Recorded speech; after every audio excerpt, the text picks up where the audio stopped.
Olá pessoal, eu sou o professor Luciano, do componente de Língua Portuguesa, e hoje nós vamos falar sobre concordância nominal e verbal. Na verdade, nós vamos fazer aqui uma retomada sobre esse assunto, tá? Para que posteriormente a gente possa fazer algumas questões, ver, né, o que ficou aí, tentar sanar essas dúvidas, tá certo?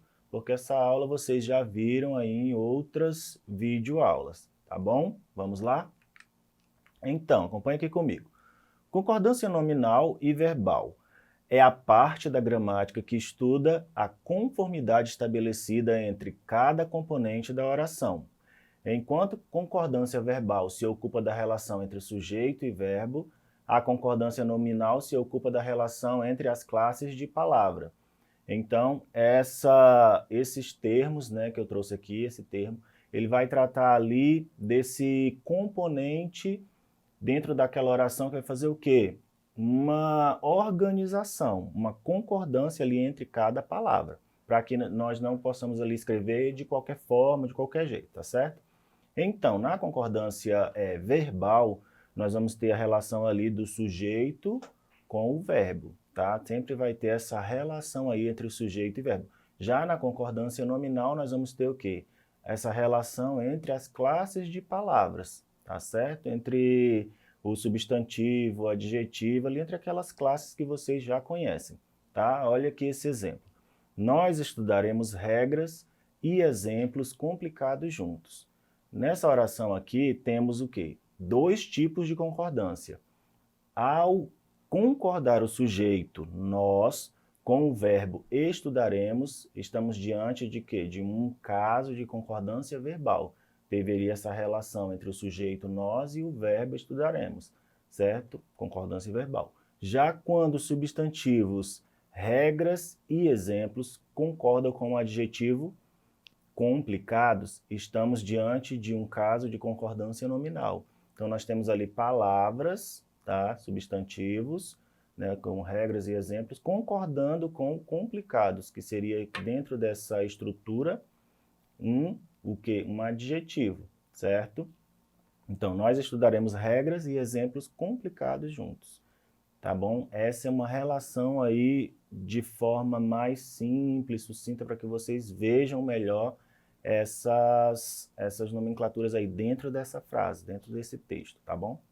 Vamos lá? Dentro da concordância verbal, nós temos sujeito composto, ele pode vir, que ele vem ali o quê? Antes do verbo.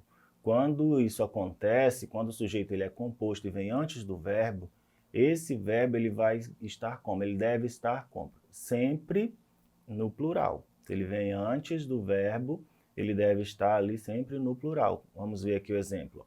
Maria e José conversaram até de madrugada. Então, Maria e José, sujeito composto, né? Conversaram é o verbo, está no plural, tá? Até de madrugada. Viram aí o exemplo, tá bom? E o sujeito composto, quando ele vem depois do verbo, como é que ocorre? Quando isso acontece, né? Quando ele é composto e vem depois do verbo, o verbo ele tanto pode ficar no plural, como ele pode concordar com o sujeito que estiver ali mais próximo dele, tá? Exemplo, ó, discursaram diretor e professores. E outro exemplo, discursou diretor, certo? E professores. Então o verbo veio ali, o verbo aqui é discursar, né? Ele veio antes do sujeito composto, certo? Então, ele pode concordar com os dois, como no discursaram, ou ele pode concordar com quem vier mais perto dele. No caso ali, o diretor, né, estava mais perto, então, discursou o diretor e professores, tá? Tá correto aí das duas formas.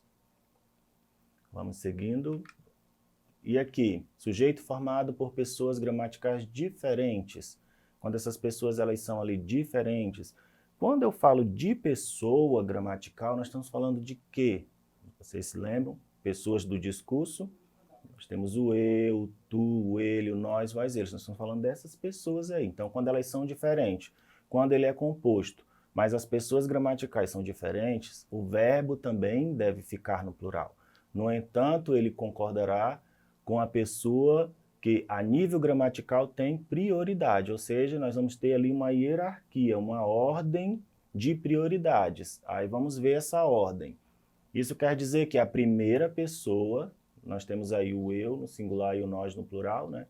Tem prioridade em relação à segunda, que é o tu e o vós. E a segunda tem prioridade em relação à terceira, certo?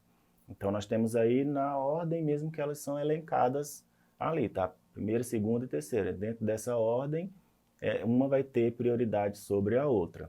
Vamos ver os exemplos. Ó. Teus irmãos, tu e eu, tomaremos a decisão. Tá? A primeira pessoa do plural, nós. Quem ali? Nós tomaremos a decisão. Então, a prioridade ficou aí com essa primeira pessoa. Vamos ver a segunda. Ó. Tu e teus irmãos tomareis a decisão. Aqui já é a segunda pessoa do plural, né? O vós. Vós tomareis a decisão. Tá? Pais e filhos precisam respeitar-se, né, ali dentro dessa frase. Quem está concordando aí com a terceira pessoa do plural? Eles precisam respeitar-se, tá certo? Então, quando o sujeito ele é composto, formado por um elemento da segunda pessoa e um da terceira, é possível empregar o verbo na terceira pessoa do plural. Tá? Aceita-se então aqui essa frase, ó, tu e teus irmãos tomarão a decisão, tá bom? Então a gente pode ali, dentro dessa exceção, né, concordar com a terceira pessoa, porque o vós quase não se utiliza mais, né?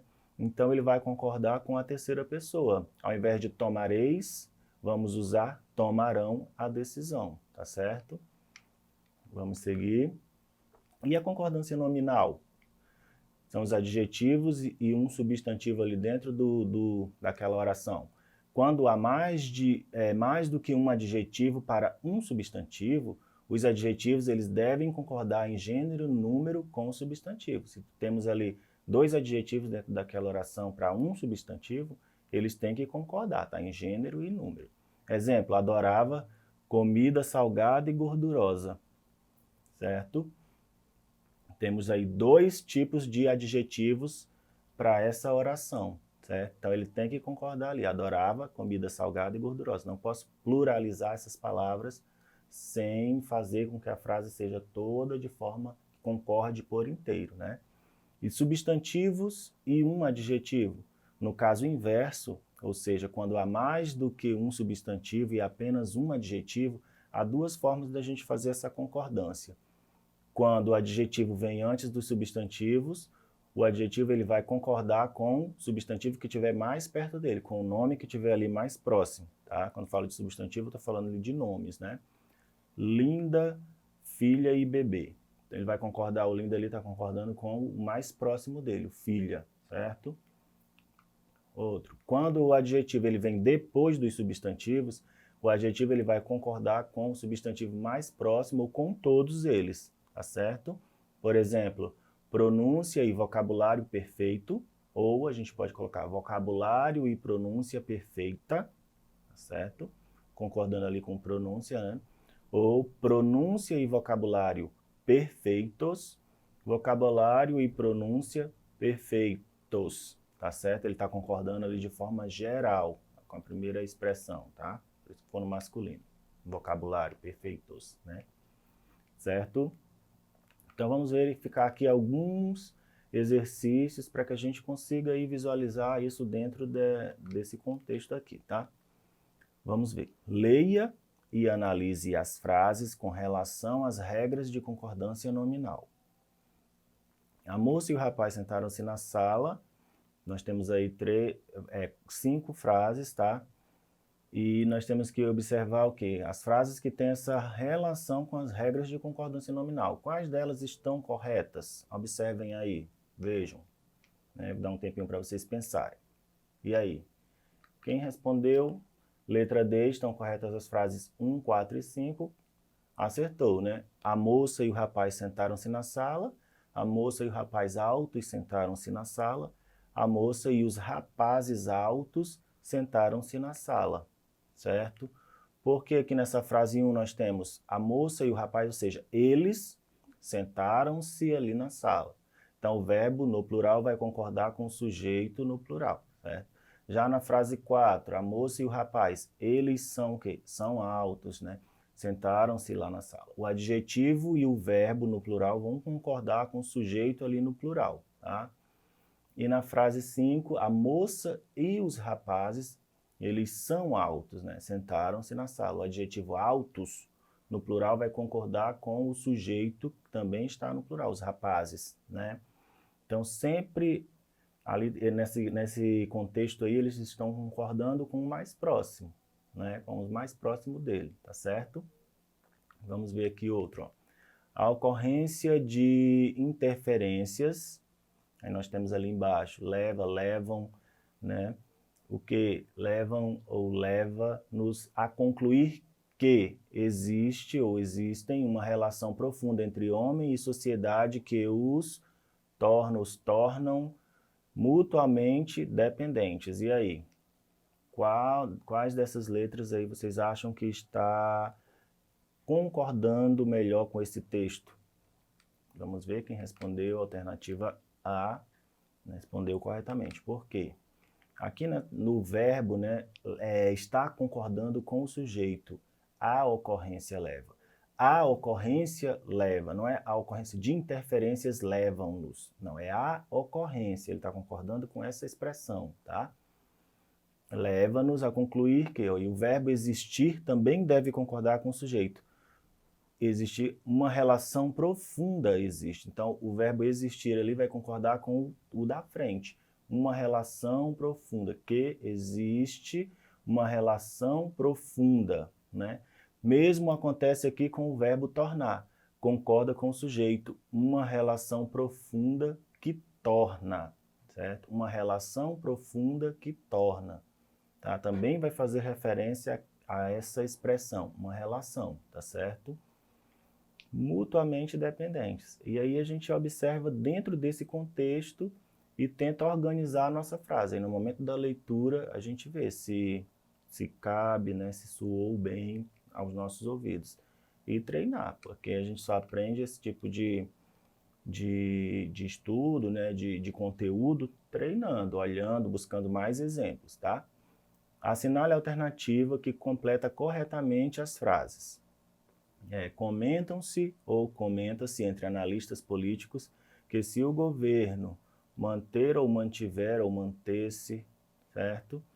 Essa política salarial, e se o empresariado não o que repor ou repuser, e aí as perdas salariais haverão ou haverá sérios problemas estruturais a serem resolvidos. E quando os sindicatos intervierem ou intervirem, e aí estará instalado o caos total. Vamos ver? Letra D. Comenta-se entre analistas, né? E o salário que o governo, se o governo mantiver, tá certo? Os empresariados não que repuser, e não, né? repor, nem dá certo aí, certo? Ok? O que mais? Perdas salariais, haverá sérios problemas. E quando os sindicatos intervierem, né? Uma expressão bem ali difícil, né? Longe da nossa pronúncia, mas é o correto para esse contexto, tá? Tá certo, pessoal? Então, foi de forma bem rápida e sucinta, vocês busquem essas aulas lá na plataforma Eduque, tá bom? Para que vocês possam aí melhorar e buscar sanar essas dúvidas, ok? E até a próxima.